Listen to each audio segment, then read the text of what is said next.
দেখো ভাই আমি অঙ্ক করাবো হচ্ছে 803 এর যে ডেটের অঙ্কটা আছে সেই ডেটের অঙ্কটা 10 নম্বরের আছে। এখানে একটা এক্সিকিউটর অ্যাকাউন্ট করতে বলেছে বা এক্সিকিউশন অ্যাকাউন্ট করতে বলেছে, আবার রিভ্যালুয়েশন করতে বলেছে, পার্টনার্স ক্যাপিটালও করতে বলেছে। রিভ্যালুয়েশন অ্যাকাউন্টটা করে দিই, কিন্তু ভাই এখানে অ্যানসারের সঙ্গে আমি দেখলাম অ্যানসারের সঙ্গে কিন্তু আমার মিলছে না, কারণ এখানে একটা জিনিস হয়তো অ্যানসারে ভুল আছে, হ্যাঁ বেশিরভাগটা অ্যানসারে ভুল আছে। কারণ দেখে নাও আমি স্টকটা বলেছি ওভার ভ্যালুড, স্টকটা বাড়িয়ে দিয়েছি, বিল্ডিংটা ছিল ওভার ভ্যালুড, বিল্ডিংটাকে বাড়িয়ে দিয়েছি, অ্যাসেট বাড়লে এইদিকে হয় করে দিয়েছি। আচ্ছা মেশিনারিটা কমেছে, কত কমেছে 10%, তাহলে 2000, তাহলে 10,500 মাইনাস 2000 করলাম 8,500। এইবার এই তিনটাকে ভাগ করে দিলাম রেশিও ওয়াইজ 4:3:3 তে ভাগ করলাম। আচ্ছা আমার কোনটাকে নিয়ে কাজ, আরটাকে নিয়ে কাজ, আরটাকে নিলাম।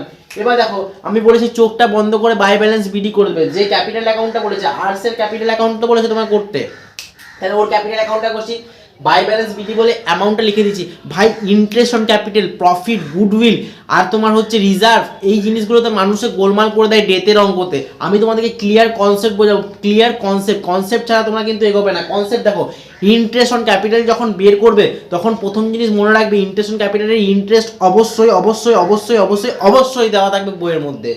ইন্টারেস্ট অন ক্যাপিটাল, তাহলে আমি ক্যাপিটালে যখন ইন্টারেস্ট করি তাহলে ক্যাপিটালের ভ্যালুটাই নেবো, 35,000 টাকা ক্যাপিটালের ভ্যালু আছে। আচ্ছা ইন্টারেস্ট দেখো বইয়ের মধ্যে দেওয়া আছে 8% দেওয়া আছে। তারপরে কি করব, এখানে কোনো শেয়ারের গল্প হবে না, কার শেয়ার কত শেয়ার হবে না। ইন্টারেস্ট অন ক্যাপিটালে শুধু মান্থ ক্যালকুলেশন হয়। কি ক্যালকুলেশন হয়? মান্থ ক্যালকুলেশন হয়। তাহলে ক মাস বেঁচেছে করে ভাই, ক মাস বেঁচেছে, ওর বই শেষ হচ্ছে 31/3/2022-এ আর মারা যাচ্ছে 30/6/21-এ। তার মানে কত হচ্ছে এটা ডেটটা ভুল আছে, এটা 22 হবে, মানে 23 হবে, ডেট ভুল আছে, ডেট ভুল আছে। যাই হোক তাহলে ক মাস হচ্ছে 3 মাস, কত মাস হচ্ছে 3 মাস, এটা 23 সাল হবে, 30/6/23 করে দেবে বইয়ের মধ্যে, হ্যাঁ এটা ভুল আছে, মানে 22 সরি 30/6/22 হবে।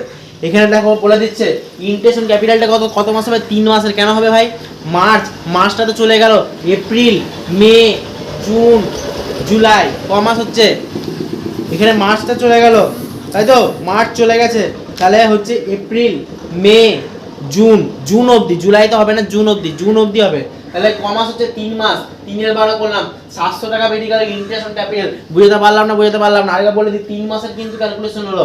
এখানে কোনো শেয়ারের গল্প হবে না, 4:3:3 থাকলেও শেয়ারের কোনো হিসাব করবো না এখানে, কারণ ক্যাপিটালটা কারই, আরেরই তো ক্যাপিটাল, তাই আমরা শেয়ারের কোনো হিসাব করবো না। ভাই গুডউইলটা দেখে না, গুডউইলটা ভালো করে বোঝো। গুডউইলটা 3 বছরে দিয়ে দিয়েছে প্রফিট, 3 বছরের প্রফিট দিয়ে দিয়েছে। অলওয়েজ মনে রাখবে পারচেস ইয়ার যেটা থাকবে, পারচেস ইয়ার সেটা সবসময় ইনটু হবে, যেটা বেরোবে তার সঙ্গে পারচেস ইয়ার কি হয়ে যায়, ইনটু হয়ে যায়। আমি আরেকবার বলে দিই, দেখো 3 বছরের প্রফিট দেওয়া আছে, অ্যাভারেজ বার করার জন্য কি করতে হয়, ডিভাইডেড বাই 3, মানে যতগুলো আছে ততগুলো বাই 3, ধরো 4টে ইয়ার আছে ডিভাইডেড বাই 4 হয়ে গেল, 5টা ইয়ার আছে ডিভাইডেড বাই 5 হয়ে গেল, 6টা ইয়ার আছে 6টা ইয়ার ডিভাইডেড বাই 5 হয়ে গেল, মানে 6টা ইয়ার প্লাস করবো ডিভাইডেড বাই 6 করবো, 3টে ইয়ার প্লাস করবো ডিভাইডেড বাই 3 করবো। এই দেখো 3টে ইয়ারে দিয়েছে ডিভাইডেড বাই 3 করলাম, বেরোলো হচ্ছে 18,000 টাকা। আর বলেছে পারচেস ইয়ার, দাদা পারচেস ইয়ারটা কি হয়, পারচেস ইয়ার অলওয়েজ কি হয়, ইনটু হয়ে যায়, কি হয়ে যায়, ইনটু হয়ে যায়। তাহলে ইনটু করলাম, বেরোলো হচ্ছে 36,000 টাকা।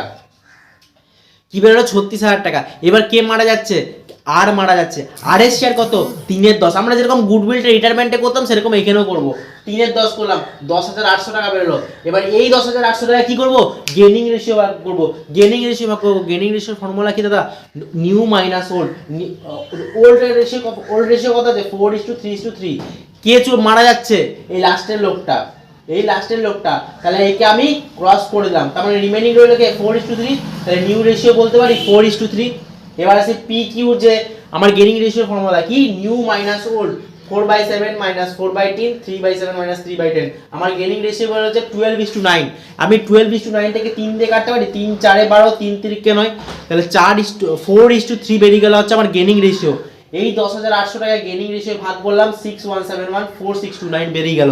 ভাই এবার profit and loss suspense account, এই জিনিসটা কি দাদা, বলে দিয়েছে লাস্ট ইয়ার যেটা প্রফিট হয়েছে সেই প্রফিট অনুযায়ী ওকে তুমি অ্যামাউন্ট দিয়ে দাও। তাহলে প্রফিট যে হয়েছে সেটা তো গোটা ফার্মের প্রফিট, গোটা মানে সবারই প্রফিট ঢুকে আছে, তাহলে ওর শেয়ার কত ভাই, ওর শেয়ার 3/10, ওর শেয়ার 3/10, তাহলে 15,000 টাকা লাস্ট ইয়ারের প্রফিটটা দেখে নাও, আর 3/10 হচ্ছে ওর শেয়ার। আর 3/12 কেন করেছি, কারণ পুরো বছরের প্রফিট হচ্ছে 15,000 টাকা, তাহলে 3 মাস বেঁচে যেতে লোকটা, 3 মাসের প্রফিট আসবে, তো তাহলে 3 মাসের প্রফিট হচ্ছে 1125 টাকা, 1125 টাকা লিখে দিলাম। ভাই রিভ্যালুয়েশনের একটা প্রফিট হয়েছিল, এটা আমি লিখে দেবো, রিভ্যালুয়েশনের কি হয়েছিল, একটা প্রফিট হয়েছিল, এটা লিখে দিলাম এইখানে, ঠিক আছে, এখানে লিখে দিলাম 2550 টাকা। আর একটা ভাই রিজার্ভটা যেরকম হয়, যার রেশিওটা আছে তার রেশিও ভাগ করে দেবো, মনে হচ্ছে আর এর রেশিও ভাগ করে দিলাম, 3600 টাকা বেরিয়ে গেল। এখানে আমার বেরিয়ে গেল 53775, কত বেরিয়ে গেল 53775, তাই তো? আচ্ছা ভাই এখানে 53775 যে বেরিয়ে গেল, এখানে আরেকটা বলেছে আর এক্সিকিউটারস অ্যাকাউন্ট বা এক্সিকিউশন অ্যাকাউন্ট। আর এক্সিকিউটার অ্যাকাউন্টটা খুবই ইজি, দেখে নাও। আর এক্সিকিউটারস অ্যাকাউন্ট, তাহলে এরকম একটা দাগ টানবো, সেরকম পার্টনার্স ক্যাপিটালের মতনই সেম জিনিসটা হবে। এখানে একটা দাগ টানলাম, এখানে লিখবো আর এক্সিকিউটারস অ্যাকাউন্ট। দেখো এইখানে একটা অ্যামাউন্ট বেরিয়েছে আর এক্সিকিউটারস বলে, মানে এটাকে আর এক্সিকিউটারস, তার মানে এইখানে কি নাম আছে আর্স ক্যাপিটাল, তার মানে এটা কি ট্রান্সফার হয়ে যাবে, তাহলে কি নামে ট্রান্সফার হবে, বাই আর্স ক্যাপিটাল অ্যাকাউন্ট বলে ট্রান্সফার হবে। কত টাকা, 53775 হলো। আর দেখো বলে দিচ্ছে হাফ অফ দা, কি বলে দিচ্ছে গো, বলেছে half of the amount due to paid off immediately. এইটা যা অ্যামাউন্ট আছে হাফ তাকে ইমিডিয়েটলি পেড করে দাও, তার বইয়ের শরীর খারাপ, তার ছেলের শরীর খারাপ, তার মায়ের শরীর খারাপ, যা কিছু হতে পারে তাকে আমি হাফ পেড করে দিলাম, টু ব্যাংক বলে হাফ পেড করে দিলাম। তাহলে এটা হাফ কত হচ্ছে গো, হাফ হচ্ছে 26887। তাহলে এখনো তো বাকিটা আছে, তাহলে আমরা মনে আছে রিটায়ারমেন্টে কি করতাম, লোন বলে ট্রান্সফার করে দিতাম। তাহলে এখানে যে মরে আছে তার কি লোন হবে, তার ঘরের লোকের লোন হবে। তাহলে কি হবে, টু আর এক্সিকিউটারস লোন, তাহলে একটা ব্যালেন্স বের হবে তো এখানে 53775 টু আর্স এক্সিকিউটারস লোন অ্যাকাউন্ট। কত, এটার হাফ, এটা হাফ হয়ে যাবে, হাফ তো আমি পেমেন্ট করে দিয়েছি, তাহলে হাফ আছে বাকি এখনো, তাহলে হাফটা বসে যাবে। তাহলে দেখো দু সাইড মিলে যাচ্ছে, দু সাইড মিলে গেলে তোমার মানে এমনিতে দু সাইড তো মিলাতেই হবে। আর এইখানে একটা জিনিস তোমাদের বইয়ের অ্যান্সারে একটু ভুল আছে, রিভ্যালুয়েশনে দেখা যাচ্ছে 7500, আমার বেরিয়েছে 8500, একটু বইয়ে ভুল আছে, ওইটার জন্য বইয়ের অ্যান্সারের সঙ্গে আমার কিন্তু মেলেনি, একবার দেখে নাও তোমরা তাও, ঠিক আছে। তারপরের অঙ্ক চলে আসি। দেখো ভাই আমি তোমাকে ইন্টারেস্ট অন ক্যাপিটাল সব কিছু শর্ট ট্রিকগুলো শিখিয়ে দিচ্ছি, ডেতে যেগুলো আসার সম্ভাবনা খুব খুব খুব খুব খুব বেশি। দেখে না মাখন মাখন অঙ্কগুলো কিন্তু হবে। আগে তাহলে ফর্মুলাটাকে দেখে নি, ইন্টারেস্ট অন ক্যাপিটাল কিভাবে বের হয় ভাই, ইন্টারেস্ট অন ক্যাপিটাল বের হয় ক্যাপিটালের amount into percentage into month survive, যত মাস সে বেঁচেছিল সেটা হচ্ছে formula, capital amount into percentage into month survive. আরে প্রফিট কিভাবে বের করব, আচ্ছা অ্যাভারেজ প্রফিট বের করার ফর্মুলা বলে দিই। ধরো 3টে ইয়ারে প্রফিট দেওয়া আছে 2014, 15, 16, প্রফিট 3টাকে অ্যাড করলাম, ডিভাইডেড বাই 3 করলাম। 3 কেন করলাম ভাই, 3টে ইয়ার আছে, একটা দুটো একটা, তাহলে কটা প্রফিট হচ্ছে, 3টে প্রফিট, ডিভাইডেড বাই 3 করলাম।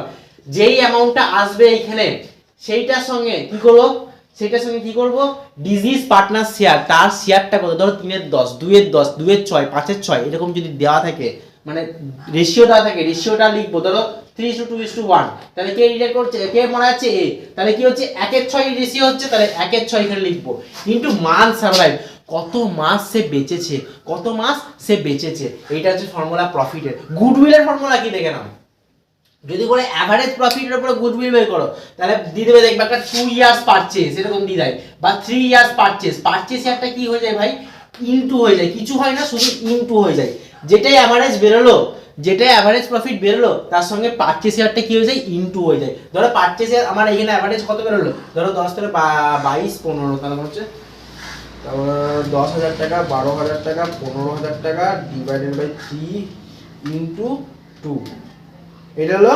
24667। এইটা আমার কি বেরিয়ে গেল, এইটা আমার বেরিয়ে গেল হচ্ছে গুডউইলটা। এবার গুডউইলটা কি করতে হবে, এই গুডউইলটা বেরিয়ে গেল, এবার গুডউইলের কি ফর্মুলা, পারচেজ শেয়ারটা ইনটু করেছো, এই যে পারচেজ শেয়ারটা ইনটু করলাম, ইনটু ডিজিজ পার্টনার শেয়ার, যার শেয়ারটা ধরো 1/6 ধরলাম, 1/6 তার শেয়ারটা বেরোলো, একটা অ্যামাউন্ট বেরোলো, সেই অ্যামাউন্টটা কি করব, গেইনিং রেশিও ভাগ করে দিয়ে পার্টনার্স ক্যাপিটালে ক্রেডিট সাইডে বাই বাকি দুজনের নাম করে ওর ঘরে অ্যামাউন্ট দুটো লিখে দেবো। ফর্মুলা হচ্ছে এইটা। আচ্ছা স্যালারি কিভাবে বেরোয়, স্যালারি ধরে একটা অ্যামাউন্ট দিয়ে দিচ্ছে 1000 টাকা পার মান্থ, তাহলে 1000 ইনটু 12 করবো না, কোনো মতেই না, কত করব, যত মাস বেঁচেছে, যত মাস মান্থ সার্ভাইভ করেছে, ধরো 3 মাস বেঁচেছে, তাহলে 1000 টাকা করে যদি প্রত্যেক মাস স্যালারি পায়, তাহলে 3 মাসে কত পাবে, 3000 টাকা।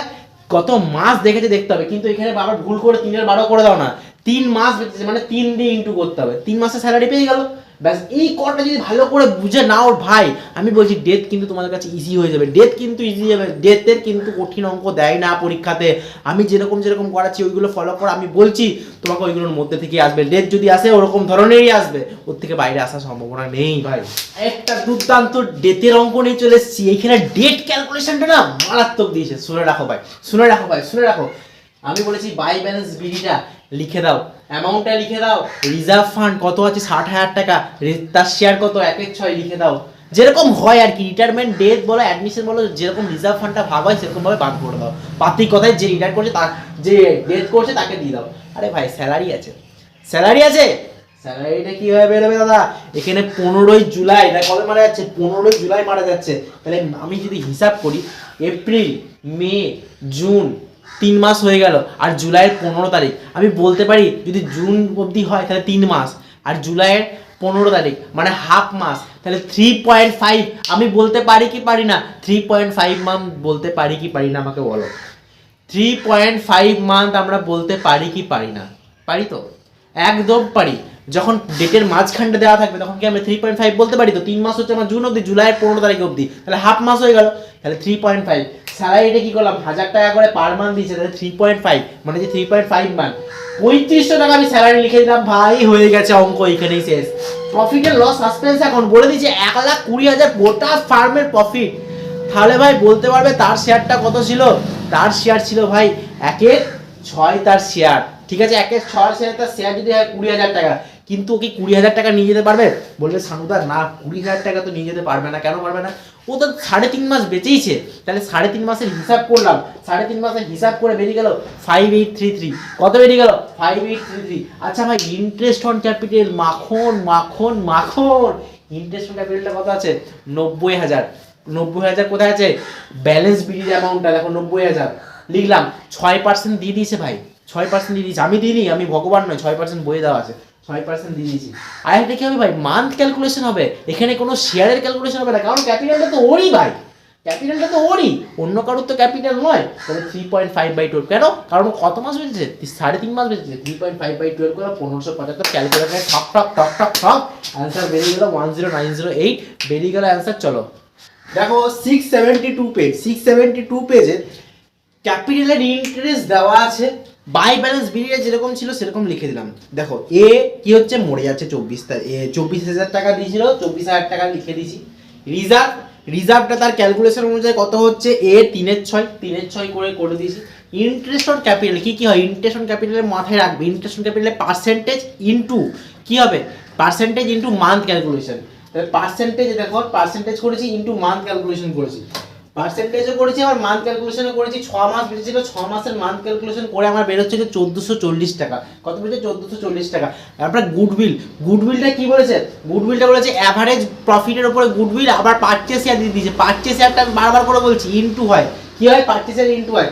কত শেয়ারে গুডউইল দিয়েছে? 1টা 2টো 3টে, তাহলে 3টে ইয়ারে প্রফিট ডিভাইডেড বাই 3, অ্যাভারেজ করলে হচ্ছে 3 ইন্টু 4 করলাম। কেন 4 করলাম? অ্যাভারেজ প্রফিটের পারচেজ ইয়ার কত? পারচেজ ইয়ার 4 দেওয়া আছে, সেই জন্য 4 দিয়ে ইন্টু করলাম। তাহলে হচ্ছে 36,000, 36,000। তাহলে তার শেয়ার কত? 3/6, তার মানে আমার বেরিয়ে যাচ্ছে 18,000। এই 18,000 টাকাকে, এই 18,000 টাকা কিভাবে ভাগ করব? গেনিং রেশিও ভাগ করব। কিভাবে? Gaining ratio, new minus old. দেখো নিউ ওল্ড রেশিও 3:2:1, নিউ কি করে কত বেরোলো? 2:1। কি করে?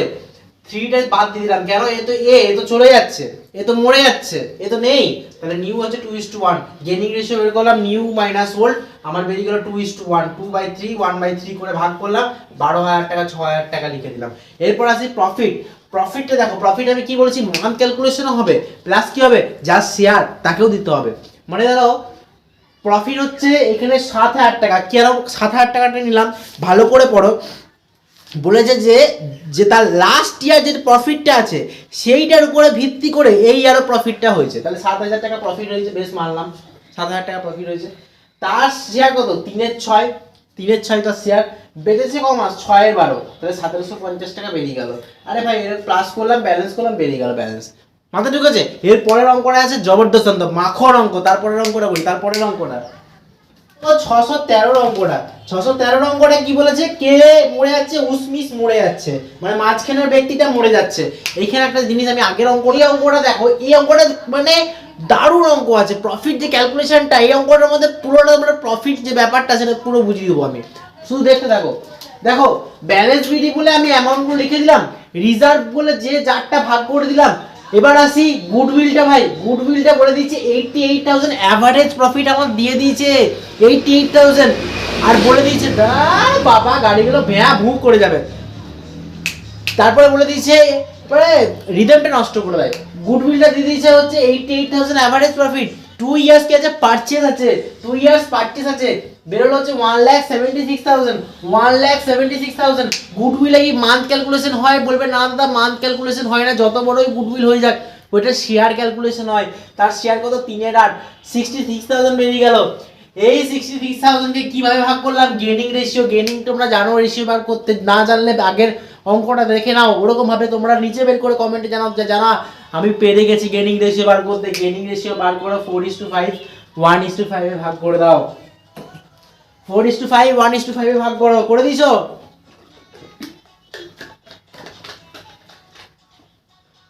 তারপরে দেখো গেনিং রেশিও ভাগ করে দিয়েছে। এরপর আসি profit and loss suspense account, একটু আস্তে করো ভিডিওটা, profit and loss suspense account. এরপর আসবো, তোমরা ভিডিও গান লাগিয়ে দিচ্ছ। প্রফিট দেখো, প্রফিট আর প্রফিটকে দু ভাগে ভাগ করছে, একটা হচ্ছে টাইম বেসিস, একটা হচ্ছে সেলস বেসিস। টাইম বেসিসে তোমরা জানো অ্যাভারেজ প্রফিট বের করে তার শেয়ার তার মান ক্যালকুলেশন, ওইটা হচ্ছে টাইম বেসিস। আর সেলস বেসিস মানেটা কি, সেলস বেসিসের ফর্মুলা হচ্ছে প্রফিটটা ডিভাইডেড বাই সেলস ইনটু 100। কেন করলাম, তার পার্সেন্টেজটা বের করলাম যে তার কত পার্সেন্টেজ প্রফিট হচ্ছে। দেখো প্রফিট তোমার দিয়ে দিচ্ছে 50,000 টাকা, আর সেল বলে দিচ্ছে 1.5 লাখ টাকা, তাহলে 50,000 ডিভাইডেড বাই 1.5 লাখ ইনটু 100 করলে হচ্ছে তার পার্সেন্টেজ হচ্ছে তোমার 33% হচ্ছে, 33/1/3% হচ্ছে। তাহলে দেখে নাও তার পার্সেন্টেজ হচ্ছে 33 1/3%। কি formula, profit by sales into 100। Profit আমার জানা, দেখো বইয়ে লেখা আছে 50,000 টাকা আর সেল আছে 1.5 লাখ টাকা, আমি তার প্রফিট পার্সেন্টেজটা বের করলাম 33%। আর সে প্রফিট করেছে কত গো, প্রফিট করেছে কত, 90,000। এখানে কিন্তু কোনো মান্থ ক্যালকুলেশন হবে না, কেন, ওরা 1 এপ্রিল থেকে 31 জুলাই অবধি প্রফিটটা বলে দিয়েছে 90,000 টাকা। শুধু আমাকে পার্সেন্টেজটা বের করতে হবে, তার কত পার্সেন্ট আছে, 33.31%, 30,000 টাকা বেরিয়ে গেল। এখানে কোনো মান্থ ক্যালকুলেশন হবে না, কারণ আগে থেকে মান্থ ক্যালকুলেশন দিয়েই 90,000 টাকা দেওয়া আছে। শুধু কি ক্যালকুলেশন হবে, শেয়ারের ক্যালকুলেশনটা হবে 3/8, তাহলে বেরিয়ে গেল হচ্ছে 11,250 টাকা। এই 11,250 টাকা প্রফিট এন্ড লস অ্যাকাউন্ট বলে লিখলাম, by profit and loss suspense account বলে লিখলাম। এটা আরেকবার বলে দিই, প্রফিট বাই সেলস ইনটু 100 ফর্মুলাটা হচ্ছে পার্সেন্টেজটা বের করলাম, তারপরে যে প্রফিটটা আছে মানে যতদিন বেচছে সে তার সঙ্গে পার্সেন্টেজটা ইনটু করলাম, বেরোলো, বেরিয়ে পড়ে তার শেয়ারটা ইনটু করলাম। এখানে কিন্তু মান্থ ক্যালকুলেশন হচ্ছে না ভাই, 90,000 এর সঙ্গে মান্থ ক্যালকুলেশন করছি না। কেন করছি না, এটা কিন্তু দিয়েই দিয়েছে যে আমার 1 এপ্রিল থেকে 31 জুলাই অবধি এই প্রফিটটা। এরপর আছে ইন্টারেস্ট অন ক্যাপিটাল। দেখো ক্যাপিটালের ইন্টারেস্ট আমি লাস্টে করলাম, আমিও করতে ভুলে গেলাম, তাই দেখো 1,10,000 টাকা 7% ইন্টু 6/12, 6/12 হচ্ছে মান্থ ক্যালকুলেশন। তোমরা বের করো 2567 আসবে, আমি পুট করে দিয়েছি। এবার ব্যালেন্স করো, অ্যান্সার মিলে গেছে ভাই, 5টা অঙ্ক হয়ে গেছে। Episode 1 complete. এরপরে এপিসোড 2 এ আরো বোম ব্লাস্ট একদম একদম দারুণ অঙ্ক করাবো, মাখন অঙ্ক করাবো। তোমরা শুধু চ্যানেলটাকে সাবস্ক্রাইব করে রাখো ভাই, কমেন্টটা করো যে কেমন লাগলো আজকের এপিসোডটা। আর এপিসোড যদি আরো কন্টিনিউ দেখতে চাও কমেন্ট করো।